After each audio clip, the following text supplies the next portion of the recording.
আমার 4টা কোয়েল পাখির ডিম, কোকোলা নুডলস। আজকে এগুলো দিয়ে স্যুপ রান্না করব। গরম হয়ে গেছে, এখন আমার কোকোলা নুডলসগুলো ভেঙে রয়েছে, সেগুলো দিয়ে দেবো।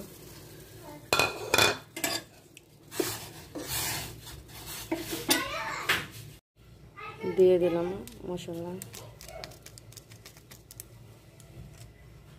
এখন আমি দিয়ে দেবো সামান্য সল্টেস লবণ।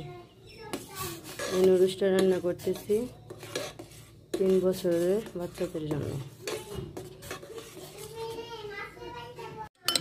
ডিমগুলো এইভাবে ফেটে নিলে ভালো হয়। এই যে ডিমগুলো ভেঙে নিয়েছি, 4টা ডিম এখন আমি দিয়ে দেবো।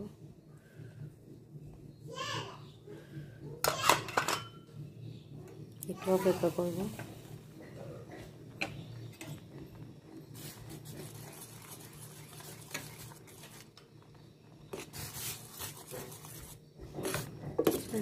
এই যে ডিমগুলা